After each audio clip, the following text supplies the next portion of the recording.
la voix de mon père résonne encore dans le vide qu'il a creusé en moi. Il n'a pas attendu d'explication. Il n'a pas regardé mon visage. On ne m'a pas demandé qui m'avait fait du mal. Il se tenait sur le seuil, la mâchoire serrée, les yeux rougis par une rage qui l'attendait depuis des années de déchaîner sur quelqu'un. Et quand il a crié « Sortez, sortez de cette maison », il n'a pas vu que je ne pleurais pas. Je souriais. Il pensait me punir. Il n'avait aucune idée qu'il venait de déclencher la première réaction en chaîne. 15 ans plus tôt, un impact incitatif. Je me souviens avoir serré la bandoulière de mon sac en descendant ce chemin, les paroles de mon père résonnant encore en moi. Je me souviens du froid. Je me souviens de la solitude. Mais surtout, je me souviens de la clarté. On imagine souvent que la clarté arrive doucement, comme un lever de soleil. La mienne est venue comme une lame. Il n'a pas demandé la vérité. Il n'en voulait pas. Et voici la vérité. Je ne l'avais pas trahi. Il m'avait trahi au moment où il avait choisi la honte plutôt que sa fille. Contexte. Les racines de la pourriture. Avant ce jour, je croyais que mon père m'aimait. Pas parfaitement, mais suffisamment. Il m'a appris à faire du vélo, à soigner un genou écorché, à affronter le monde sans peur. Du moins, c'est ce que je croyais. Avec le recul, je vois les failles, les petites critiques, la façon dont il tressaillait quand je n'étais pas d'accord avec lui, la loyauté qu'il exigeait mais qu'il n'a jamais rendue. J'avais de l'espoir autrefois. J'espère qu'il serait le genre d'homme qui serait à mes côtés dans les moments les plus sombres de ma vie. Au lieu de cela, il m'a jeté dedans. Découverte de la trahison. Le changement. Des années plus tard, après m'être reconstruite à partir de rien, j'ai appris la vérité. Il n'a jamais pris la peine de s'enquérir de la grossesse. Ce n'était pas mon choix. C'était le résultat des agissements d'un homme en qui mon père avait confiance. Quelqu'un qui l'a défendu, avec qui il a ri, qui l'a invité à toutes les fêtes. Un homme au sujet duquel j'ai essayé de prendre la parole. Mais mon père m'a aussi coupé les ponts à ce moment-là. Il m'a dit de ne pas causer de problème.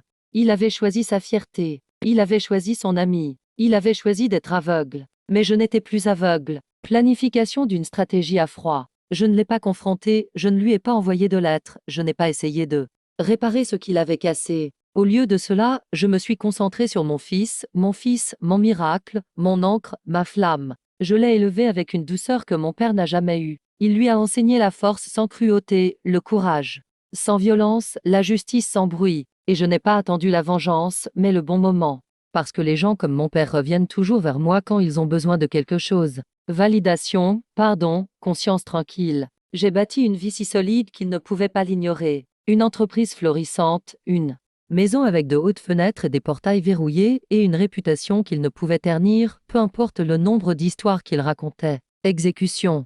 Chaque mouvement était délibéré. Je ne l'ai jamais contacté, mais je me suis assuré qu'il entende parler de moi. Chaque étape importante, chaque succès, chaque accomplissement de mon fils, sans vouloir me vanter, juste des rumeurs colportées par des connaissances communes. Qu'il rumine sa peine en sachant qu'il a rejeté sa fille et condamné son petit-fils d'un seul jugement. Mon fils est devenu un homme aux yeux aussi perçant que les miens, mais plus chaleureux, plus doux. Il ne connaissait pas toute l'histoire, pas encore. Mais il comprenait suffisamment bien que certaines personnes perdent le droit d'entrer chez vous. Point culminant, la porte s'ouvre. Et puis, 15 ans après cette nuit-là, c'est arrivé. On frappe à ma porte, hésitant, vieux. Je les ai vus à travers l'appareil photo. Mon père, plus âgé et replié sur lui-même, et ma mère derrière lui, portant le fardeau de la culpabilité comme un bouquet qu'elle ne savait comment offrir. Je n'ai pas bougé pour l'ouvrir. Mon fils m'a devancé. Quand il a ouvert la porte, leurs visages se sont figés parce qu'ils ne me regardaient pas. Ils le regardaient. Grand, calme, le regard perçant, le rappel vivant de ce qu'ils avaient choisi d'ignorer. La bouche de mon père tremblait. « Est-ce que ta mère est là ?» Il a réussi. Mon fils n'a pas bougé. Il le fixa du regard, la mâchoire serrée. « Non, dit-il doucement. Elle est rentrée, mais vous n'êtes pas le bienvenu. » Le visage de mon père s'est décomposé.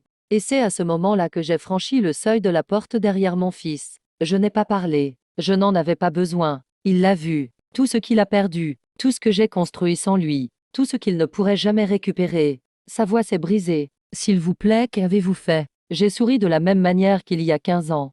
J'ai protégé mon enfant, et je dis quelque chose que vous n'avez jamais fait. Résolution. La version finale. Ils sont partis sans un mot de plus. Mon fils referma doucement la porte, comme pour sceller un tombeau. Et pour la première fois, j'ai senti le poids se lever. Ni victoire, ni vengeance, juste la liberté. Certains pensent que la vengeance consiste à rendre l'appareil, mais ils se trompent. La vraie vengeance, c'est de faire en sorte que quelqu'un vous voie devenir tout ce qu'il jurait que vous ne pourriez jamais être et de réaliser qu'il n'a jamais mérité une place à votre table. Je me suis détourné de la porte, expirant. Les derniers vestiges de la fille qu'il avait tenté de briser. Je n'ai pas craqué. Je me suis levé.